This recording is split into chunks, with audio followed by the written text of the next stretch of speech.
Welcome to the Spiritual Geek Podcast, wisdom for modern times, where we focus on living with intention to consciously create a life you love and celebrate. I'm your spiritual geek, Sheila Franzen, and I'm so excited to share another episode with you. Today, we have Elena with us to talk about embracing our soul's purpose on the path of higher consciousness. Elena Angel is a modern-day mystic, psychic healer, intuitive channel, and spiritual guide, founder of the School of Soul Alchemy. Elena has a special gift for releasing past life, ancestral, and family karma, and other hidden negative energies, helping you to connect with your soul's purpose, heal your relationships, and manifest your vision. The School of Soul Alchemy is Elena's dedicated community and learning resource platform, supporting spiritual seekers and change makers master the art of co-creation in the spirit of love, joy, and soulful connection. So Elena, welcome. Thank you for being here. Thank you so much, dear Sheila. It's an absolute delight to be here with you today and with all our listeners. Thank you. Yeah. So is there anything else you'd like to share about yourself as we get started, having listened to your introduction and bio there? I thought you did a great job reading all that. It's a bit long. I'm sorry. But I loved actually our meditation before we started. And coming back to that essential connection, the spiritual connection, which is what this is all about fundamentally. If I had like 2 words for it, it would be spiritual connection. And so, yes, this is the energy I'm feeling today, and I'm loving this alignment with you in this moment, and really interested to see where the flow takes us today. Yeah. Well, thank you.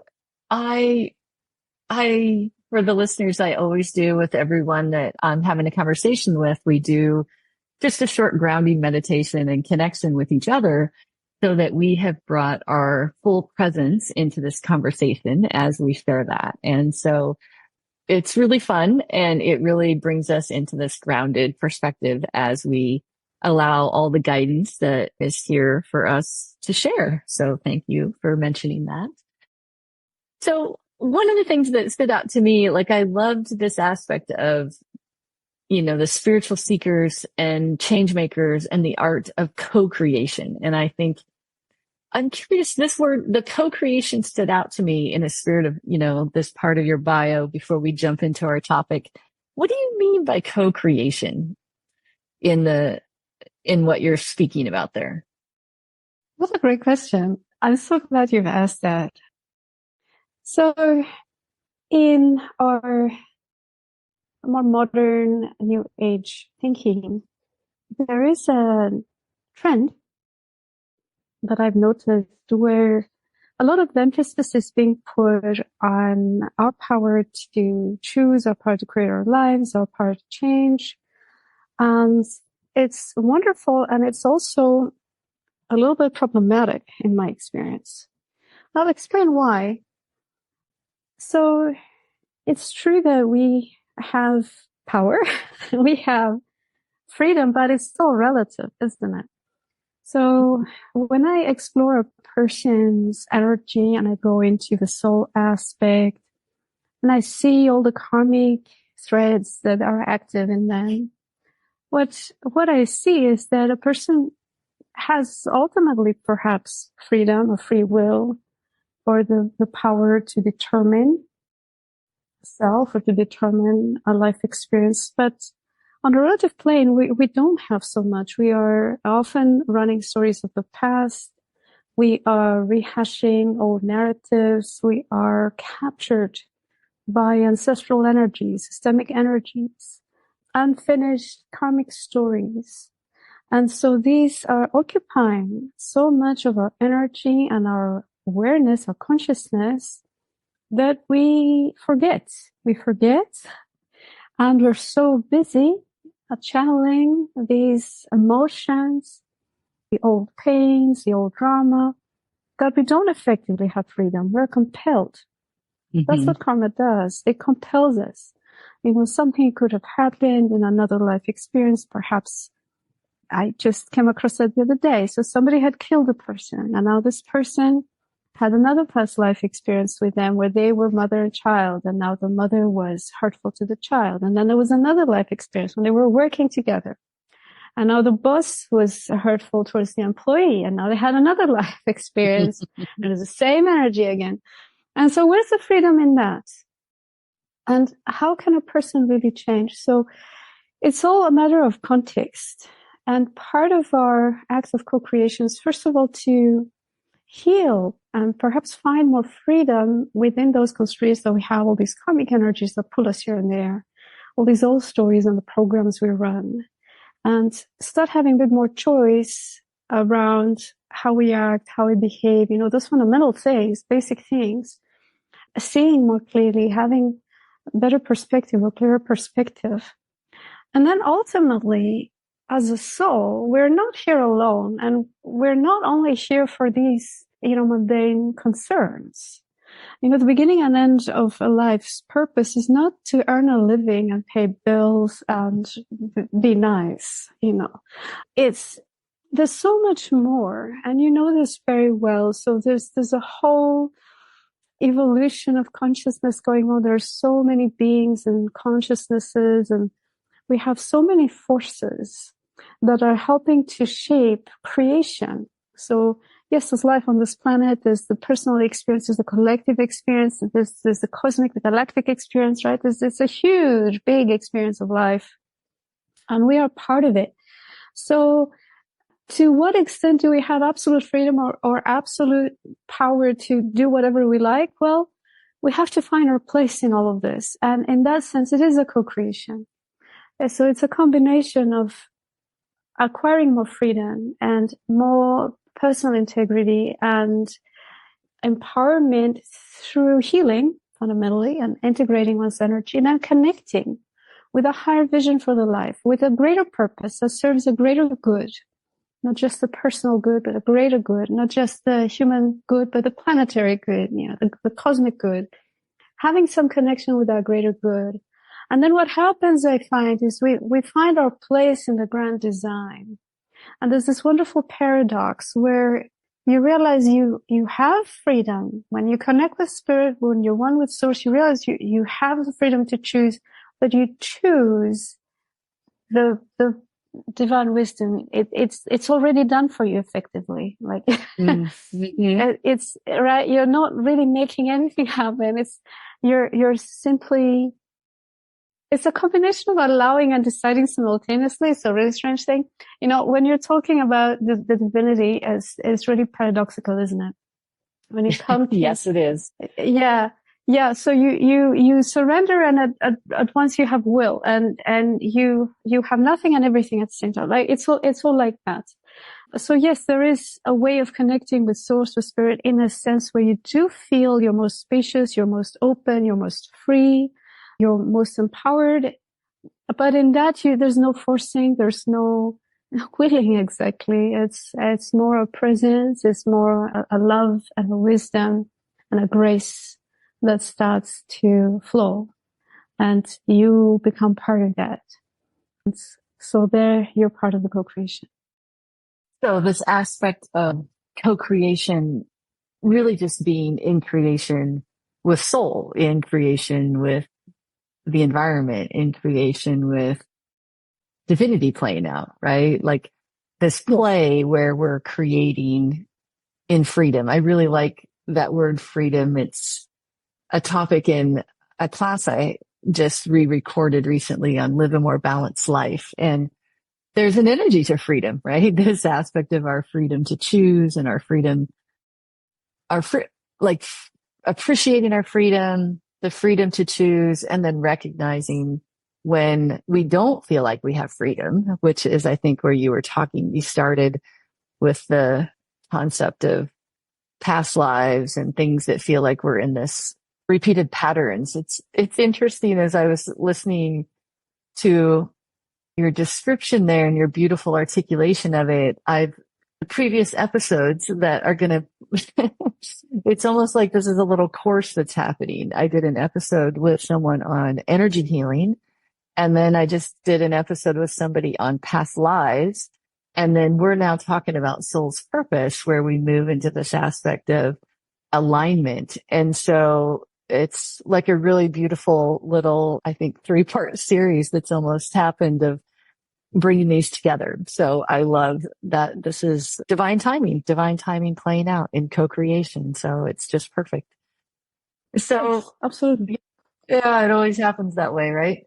So when we talk about purpose on the path of higher consciousness, that's like that statement in and of itself. There's so much fun to play with, but diving into this in this aspect of, our listeners and souls, like I spent a lot of time in my life trying to figure out my purpose, right? Figure out that one thing in life.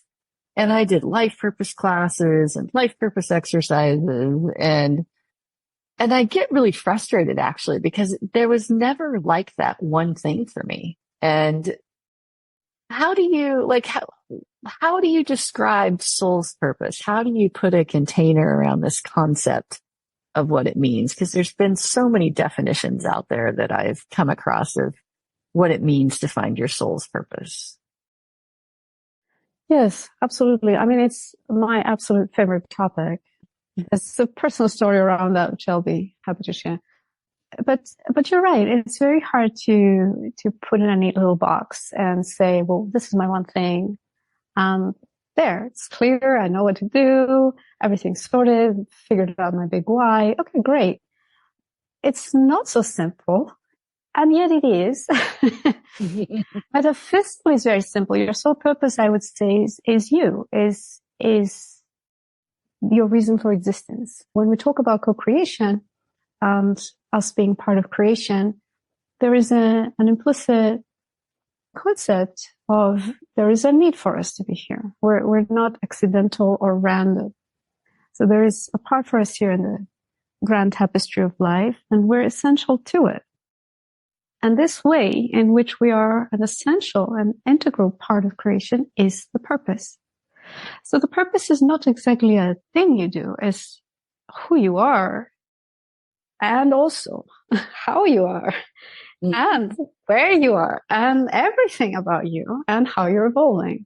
So purpose unfolds as you're evolving and growing, and it reveals itself just as you're getting to know yourself better. We were mentioning this before starting in our conversation, embracing our gray hairs, right? Everything that the silver is my medal for everything that I've been through, and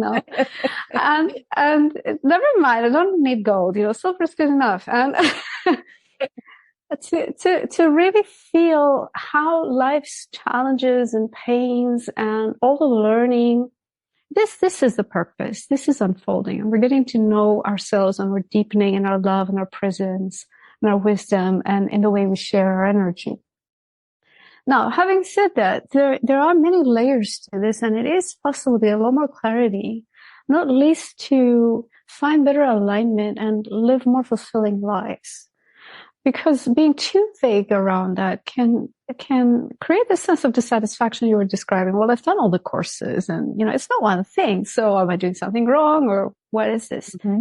There is a way to connect with purpose that isn't necessarily so limiting or so, neatly described, or like a prescription of some kind. It's like, okay, this is your prescription. This is what you need to experience. There's a more intuitive way of connecting, which I like, and perhaps the listeners will resonate with. So you can think of your soul purpose as a combination of your essence, your energy, certain divine qualities, frequencies of light that can translate as aspects of your personality, some of your talents, gifts, some of your tendencies, inclinations, even your constitution is part of that. Some of your preferences and interests, and where your curiosity will naturally gravitate towards will be part of that. Many different narratives of life and so on. You have the possibility of unfolding certain unique qualities. Okay, these frequencies, these qualities, a special gift that you carry in a unique way that serves the co-creation role part of, and reveals light in a way that only you can, and expands awareness in the way that only you can expand it, and expand love in a way that only you can expand it and share it. So that is then your unique purpose. And rather than think of one thing you do or a job description or something like that, you're feeling for your innermost love and your innermost joy, and start to notice when you're feeling more aligned with that. What are the settings? What are the activities? Who are the people? You're noticing when you're opening and expanding, when you seem to have infinite energy. You don't notice the passing of time. You're also very motivated. It's something that you're interested in, curious about, and something that really satisfies or meets a longing in your heart. So for me, there was always this aspect of the spiritual connection, spiritual longing. I had this connection with spirit.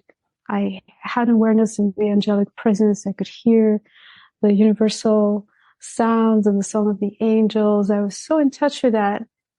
And I was always trying to find that. And I noticed when I could find it and when I couldn't find it. So in religion, I couldn't find it. It was too rule oriented. All I could see was a lot of rules and conventions and people just going through the motions of whatever they were supposed to do, you know. But I didn't feel really the spirit alive in the people who said they were religious or who went to church a lot. Not necessarily, not always. I mean, don't want to paint too broad a stroke here in my description, but a lot of people were not, let's say, great Christians. They called themselves Christians, but the spirit wasn't there, like of love, of kindness, forgiveness, you know. So right. Also relationships or sexuality. So back in Greece where I grew up and everybody was Greek Orthodox, there's the idea that you marry and you have a family and you're loyal and so on, but everybody was having affairs and divorcing and everybody was lying and hurting each other. So I'm thinking, well, you know, it doesn't really end up, you know. So that's not where you find that connection then, where it really infuses your life, right? It's not something you do or some concepts that you say you believe in, but it's something that really is you.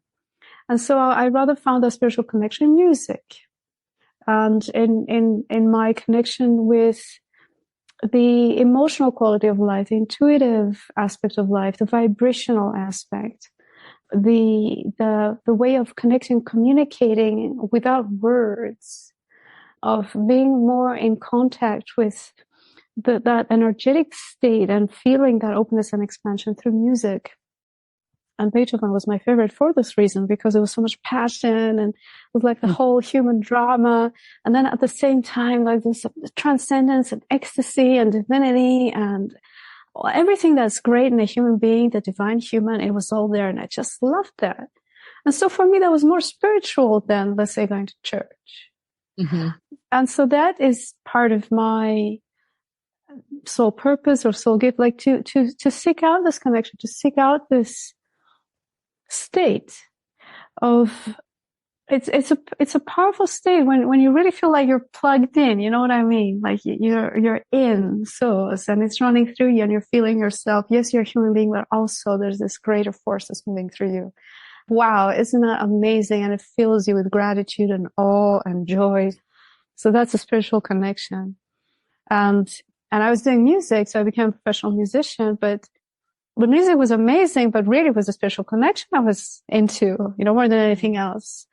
And at some point I was going to all kinds of meditations and workshops and study and this and that. And I had my mystical experiences. And at some point I did a meditation, actually, a soul purpose meditation, because like you, I was a little bit frustrated. I didn't know what the thing was. I hadn't identified that I was really after the spiritual connection at that time.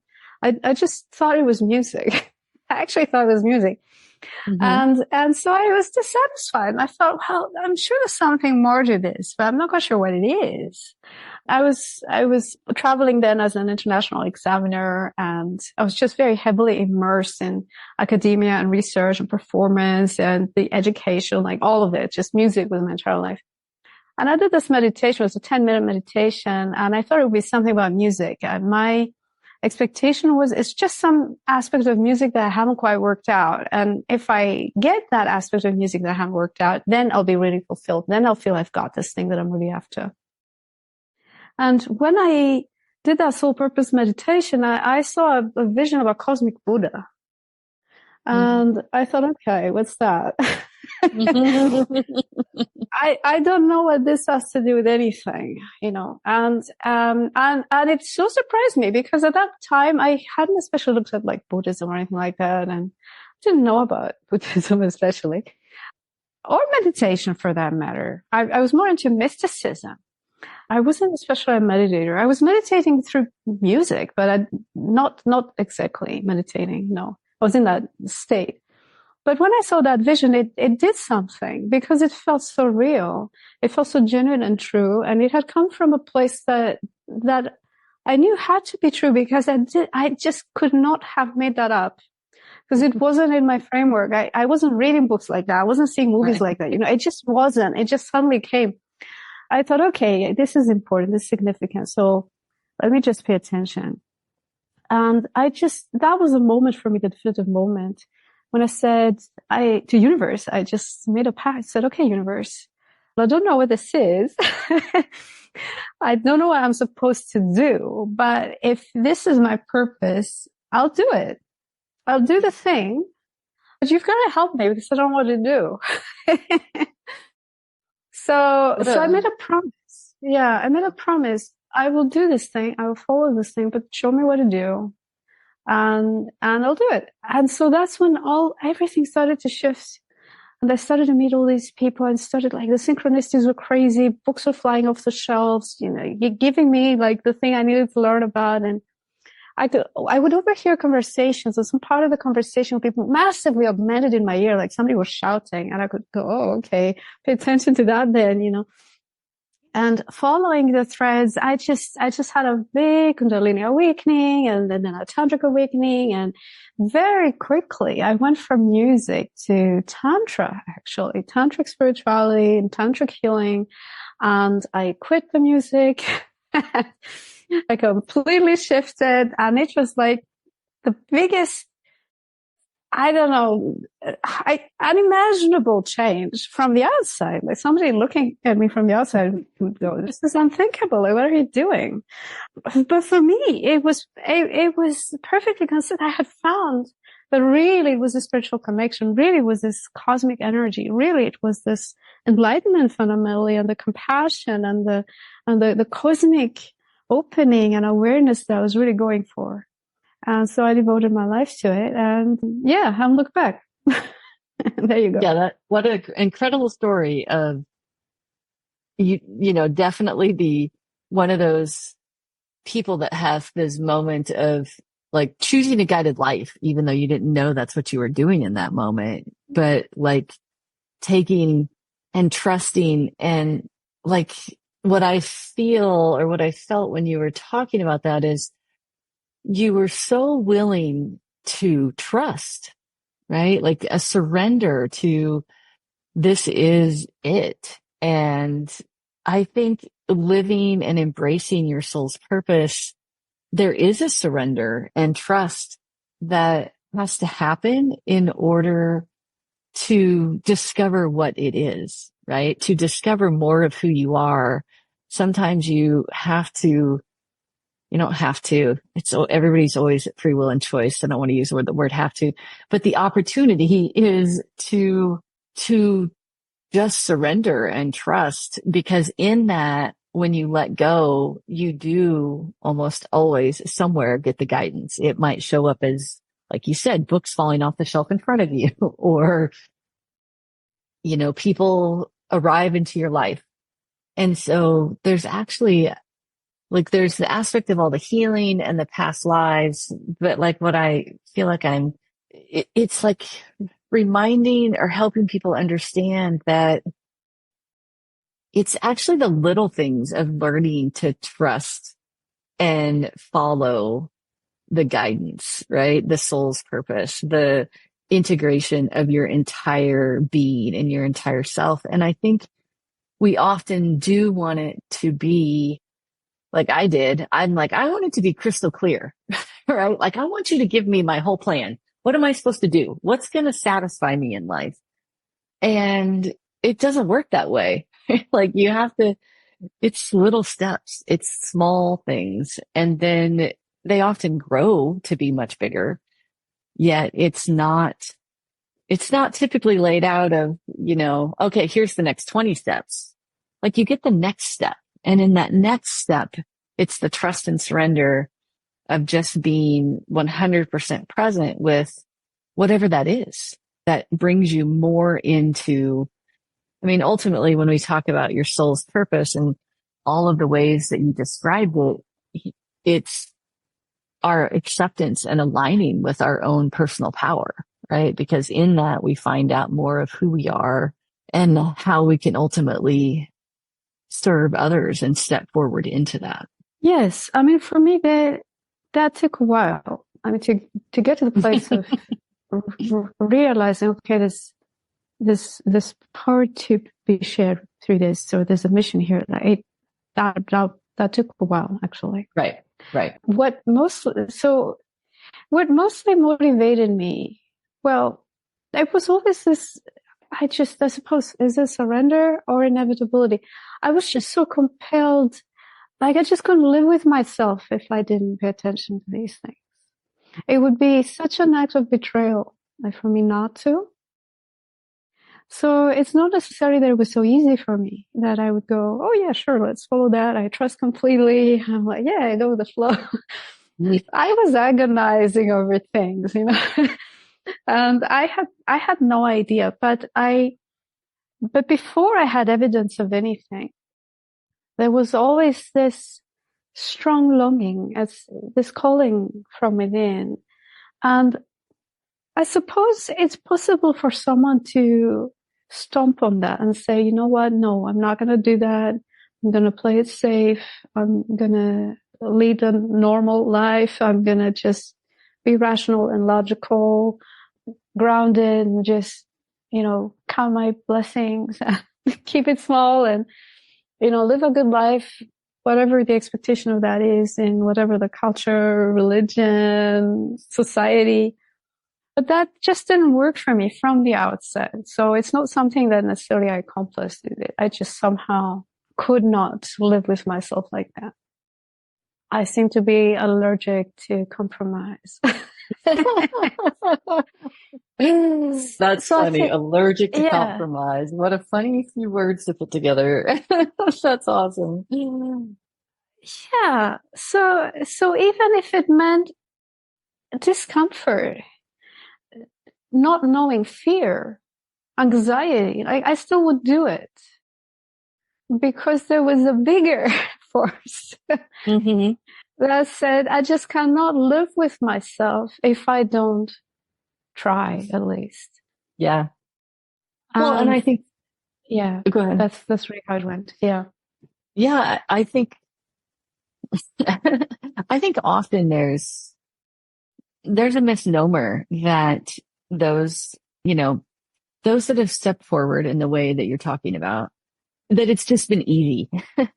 And I'm like, it's not easy. Like, if you're doing what you're doing and you're sharing, and particularly those, stepping forward and claiming, like you have in your bio, the modern day mystic, a healer, a channel, a guide. We're talking about past lives and soul purpose and ascension and manifestation, which are all these things that are becoming more normalized. And yet often people have no idea the amount, how many times you had to tell yourself, I'm doing it anyway. Like, I don't know how I'm going to do this, but I'm doing it.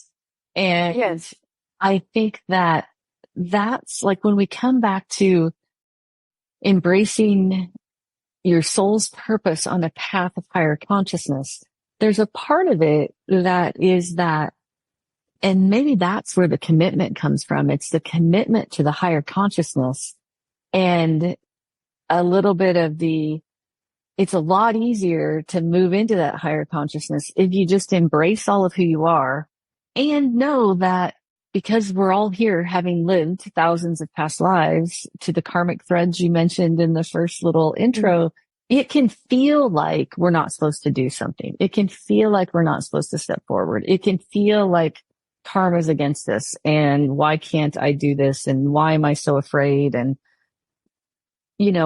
all of those patterns that what are people going to say about me? What if somebody doesn't like what I have to teach? And that's the power of the healing and the support of being part of what you've put together with the School of Soul Alchemy, all of the amazing programs that are out there, and the people that have these incredible gifts of seeing those threads, helping people unwind these moments where you just like you and I, we always knew there was something more we were supposed to do. And it's taken me a while to loop back around to what that exactly was through the journey of tapestry of life. And there's been a lot of support that I keep hearing support. There's been a lot of support that I have had in my journey, that I have sought out in my journey, because I wanted to know more of who I was, right? That question, who am I? I often write it in my journal, and I see what answer comes forward. Who am I? And I feel like, who am I and how does this world work has been in my questioning all my life. And I think that I'm fortunate in that question's always been there, and it's taken a commitment to get support, right? Like it's the rare person who goes through this journey and doesn't have the amount of conflict. But in reality, in today's world, to your point, environment, I mean, there's almost 8 billion of us on the planet. Just being in everybody's soul and our karmic energies, like, it's not always easy. And so it can feel like my soul's purpose, I'm barely surviving day to day, right? Yet exactly. It's in these moments where you feel like you're struggling and barely surviving. It's like, well, get support, right? Go listen to podcasts, go find the free communities to be part of, even if you don't have the abundance, right? Like, there's always ways to find your path through so that you can, when you get to the other side, there's never an end point, but when you maybe hit the tipping point of the mountain you climbed up, and you can at least look out before you head up the next mountain, there is more peace. There's more joy. There's more fun. There's more love. There's more ease. There's more effortlessness when we do find this alignment with our own energy, our own, who am I and what do I want to do and how do I want to share? So yeah, I think that little bit, like a lot of us joke about, yeah, it's not been easy. And I think there's a lot of people that want it to be easy. And if you're going to move into this, it's going to take some work. It doesn't happen overnight. Typically it's a journey, right? We're on a journey here. Yes, absolutely. Speaking from my experience, there have been a lot of carrots dangled. That's what I mean by that. There were times that I had that wonderful flow and synchronicity and like magic, and I had those amazing transcendental experiences where it was like amazing. It was like, oh my God, this is so perfect. But it was like the carrot being dangled in front of my face to get me motivated, to show me how it can be, to show me the perfection and the beauty and the love and the wonder and the absolute magic and power also you mentioned that we can have in our co-creation of our life experiences. And it got me going. And then it's like, okay, now you gotta heal this, and now you gotta learn that, and now you gotta overcome this resistance, and now you gotta move this way and that. But I was motivated because I had those gift experiences. So for me, that's been a help also. And a lot of that just came spontaneously. Some of that came through encounters, through people, often comes through people. And of course, as you say, it's very important to ask for support. And that's what we're here for. And our purpose is to share with others. So how are we going to do that if nobody's receiving anything that's offered or not offering something to be received, right? So it is all about this exchange. We're all here to help each other. And for me, the part you're touching on, which is about normalizing these extraordinary states we think of as extraordinary states, they're not really. This is what we're evolving into. So embracing this more strange experience of life or understanding of self, or more multidimensional or more expanded, transpersonal and so on, as something normal, actually, something that is part of who we are, something that is functional, something that we can and do bring into the everyday life, that there is no separation between what is thought of as normal or ordinary or mundane and the spiritual or, high consciousness or ascension. So to bring it all together, to integrate, to evolve holistically. And so in that journey, that was difficult for me because one is very vulnerable, to other people's opinions and judgments and, all this intuitive work, I can't explain it scientifically. And, I can't necessarily provide some tangible proof of something, but it's known and felt intuitively. And so this work and this way of experiencing ourselves means giving importance, significance, meaning, and trust in that which we don't see with our ordinary senses, something greater that we can know with our being, not something that we can conveniently, demonstrate in a scientific method, some repeatable thing, that would satisfy, the scientists. I'm loving scientists, by the way, and I think they are developing amazingly, and there are great strides moving forward in science of spirituality and consciousness. They're starting to find a flow together, and they're starting to come together, and quantum physics and so on is helping this whole understanding of consciousness and energy and so it's all, going well, I would say. But yes. For me also, it took a while, to come clean about, my psychic gifts and so on. I didn't want to be judged. I didn't want to be ridiculed or made fun of. I didn't want to be somehow disgraced, because this was some crazy woo stuff or whatever. And it took a lot of work actually with others. And it took a lot of establishing my reality with this, and that it is real, it is working, by having contact with a lot of people and witnessing a lot of people and witnessing their transformations. So I had to prove it to myself even before I could come clean and say, what, here's what it is. And if you don't think it's real, if you don't think it's true, it's okay. I'm still doing it. Right.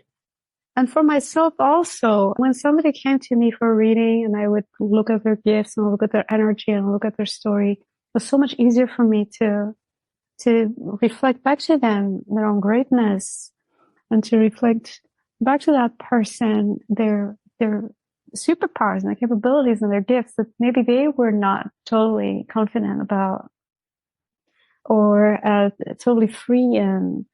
It's so much easier to do for another person, isn't it? Mm-hmm. To just reflect, I say, oh my God, yeah, and I see it exactly, and I had the whole vision. It's so much easier for another person, and for us, we can sometimes really get in our own ways because we're insecure. Maybe we carry a lot of hurt, and we're definitely our own worst enemy, typically. Yeah, exactly, and we're just too close. We're just too close sometimes. So it helps. It helps a lot to yes, absolutely ask for help, to be around people who are also on this journey, and to share, to help mirror in each other. Mm-hmm. In the dysfunctional relationship dynamics, we mirror some of our worst pains and traumas, but we can also have some wonderful connections and mirror some of our greatness and our joyful creativity and our divinity. And So those kind of more spiritual meetings with people who are on this path are very valuable, I feel. And they're a key component in growth and this journey of ascension around.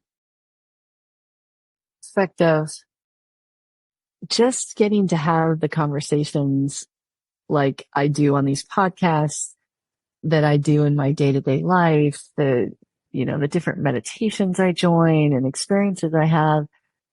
It's that aspect of, those moments of experiencing oneness, the joy and the energy that gets created in conversation and the excitement and the passion. And when I'm not doing that, it's harder to stay focused, right? It's harder to get excited about thinking of what's next. What do I want to share? What do I want to write about?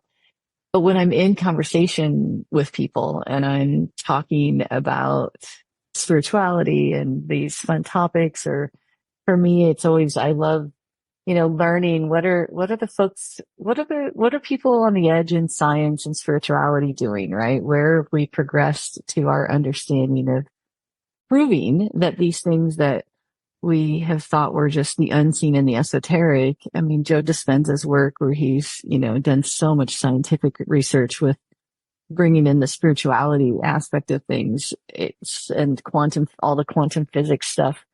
It's incredible, right? Like it really is incredible, these aspects of how we want to believe, so many people still want to believe this stuff isn't real. And yet, it gets proven over and over again. And it's like, well, why in the collective consciousness are we still in denial that this stuff is real?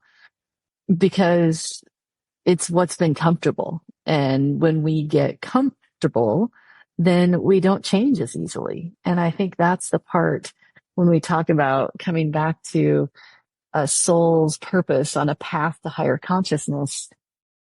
There's an aspect of almost staying a little bit out of your comfort zone, right? If you've gotten really comfortable, because maybe comfort's not the right word, maybe complacent. If you've gotten complacent and you're not growing and changing and taking action and moving on this path of higher consciousness, that's where then we get stuck, right? And when we feel stuck, it's really hard to embrace who we are and our soul's purpose. And then we come back to all these things that have us be stuck, right? That can be anything from a pattern or trauma or abuse or a past life or, beliefs. All those things are the things that keep us stuck. So then it's about how do we move through those to come back to this embracing our soul's purpose, embracing all of who we are. Yes. I love that you mentioned Joe Dispenza. Such a great teacher, practitioner. And of course, his own journey was similar. So at the beginning, his books were attempting to bring more of the science in to be more credible and more persuasive and so on. And then by the time he wrote Becoming Supernatural, he was like, okay, I don't have to persuade my critics. Right. Like, this is actually what happens. Like, this thing is big. And so he stopped being so apologetic or, trying to prove himself too much. Mm-hmm. And that was part of his journey, which I think is amazing. And I love how he's bridged science and spirituality and the world of energy and healing and also interfacing with other consciousnesses, right? So he talks about other beings coming in offering healing, which is a bit out there for a lot of people. And yet he's saying it. He's having the courage to be transparent and to allow that to be in the reality of more people.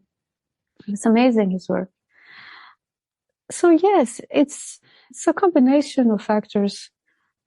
It's just the phase we're in, I think, that we're now going from contraction to expansion again. And fear absolutely is that edge. Is that edge, is the limit of what we know or who we think we are or who we have been, how we have been, for better or worse. And then to expand that and move beyond that and expand who we are and what we can do and what we can experience and who we can be and where we can be and who with and so on. That always brings up fear. So that's the edge. That's the boundary. That's what it feels like. And my solution to that, if I can call it a solution, is to love it, to love it all. So when I'm meeting an edge where I can feel the fear activated, or anything else for that matter, that somehow is keeping me smaller or keeping me where I am, limiting me somehow. So when I feel that, I just love that part. And compassion arises when you meet another emotion with love, then it becomes compassion. And so compassion is how that edge starts to soften and melt. And then you can open yourself to more. Because at the beginning, you don't necessarily know what you're opening yourself to. Right. You don't even, like, what's that mean? Yeah. Like, what is this? I don't know. Panic. But then the trust grows, doesn't it? The trust grows, yes. And not through trying to preempt, having some guarantee or knowing in advance, trying to control, but just loving more, being compassionate, just gently easing into more of what is, more of life, accepting what is. I remain generally optimistic and positive. I think that helps.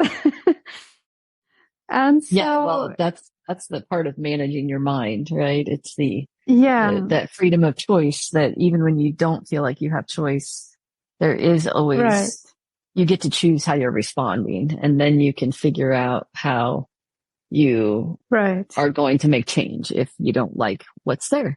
Yes. And what I have grown to recognize that supports me and grounds me as a fundamental trust in the benevolence of life. So contrary to appearances that could be, very problematic, damaging, a lot of hurt is happening in the world. But somehow I still have a belief and a trust that fundamentally it's all good. Fundamentally, there's a benevolent force. This life force is a benevolent force that we're part of. And that creates trust in me existentially, like as a being. I can trust myself to be good, even though I don't always behave well or nicely or politely or whatever, or even kindly, right? We can hurt other people knowingly or unknowingly, or our environment. So to trust that despite behaviors, despite actions, despite appearances, that essential nature of being is good, is loving, is also fundamental to this whole way of living and moving in life. I love that I found myself, I was like, I love that you brought up the word benevolence, and like, it's a word that I've never looked up the definition of. And so I love how you were just simply describing it. And I look up the definition and I'm like, I love words and I love definitions, because this aspect of there is a benevolent force. Like, I love that description. It's the act of kindness, the disposition to do good. It's like an intention and a being willing to believe that generally most people are doing the best they can and they want to do good. But if they're not being good and not doing good and not being kind, they're probably in a lot of pain. And that's a whole nother conversation and topic. But that force that's in the universe, it's like, yeah, how can we be more kind and more helpful? It's wonderful closure. So thank you. Yes. Thank you too. And hopefully that takes some of the edge off the fear. Yeah. Right. Yeah. It's always the leaning into fear. I mean, I don't know. Yeah. I don't know that I don't spend a lot of time in fear, but when fear comes up, it's definitely a leaning into, and then I don't always get to loving it right away. It usually takes me a little bit, and I'm like, oh yeah, just love and compassion. Because I tend to want to tackle the fear head on. And it's like, that's not always the It's not always the easiest route. The love and compassion is definitely an easier route to fear, or to conquering fear. Yes, indeed. Yeah. Yeah. Yeah. So if people, I know we mentioned some of the programs, what's the best way for people to start working with you if they wanted to get support? Well, I've just released a gratitude journal, actually. That is such a fantastic starting practice and just ongoing practice and whole life practice, in my experience. It's just such a great thing to do. So there's a gratitude journal. There is a space online for gratitude practice where anybody can join and share and post. And I post some inspiration as well. And then I've also released short meditations for gratitude so that one can easily tune into this energy, especially to transmute negativity or fear, negative karma and so on.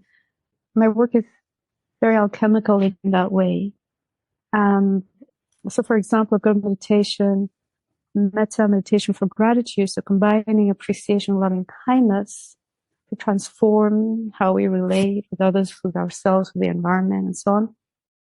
There's a meditation for gratitude with the angels to connect to that side of the creative forces, the angelic forces, to feel that benevolent divinity at work. So that could be a good starting place. So those are all free. And one can go to my website, elenaangelcoaching.com, or directly to schoolofsoulalchemy.com and start a new account. It's free, and then go to the gratitude space. And other than that, I offer soul readings and soul alchemy sessions where we look at all those things more deeply, specifically for the person. We look at relationships and families and partnerships and career and all of those things and how they tie in with the soul dimension, soul purpose and gifts. And do a lot of work releasing karma, transmuting negativity. And I run some courses as well. So it's all on my website and on the School of Soul Alchemy platform. And the meditations are on YouTube. So just Google me and hopefully you'll find me. Well, thank you. It's been wonderful chatting about soul purpose related to our higher path of consciousness. So thank you so much. I've enjoyed our conversation. Thank you too. It's been wonderful. I've loved the flow of it. And yeah, I really appreciate all your reflection.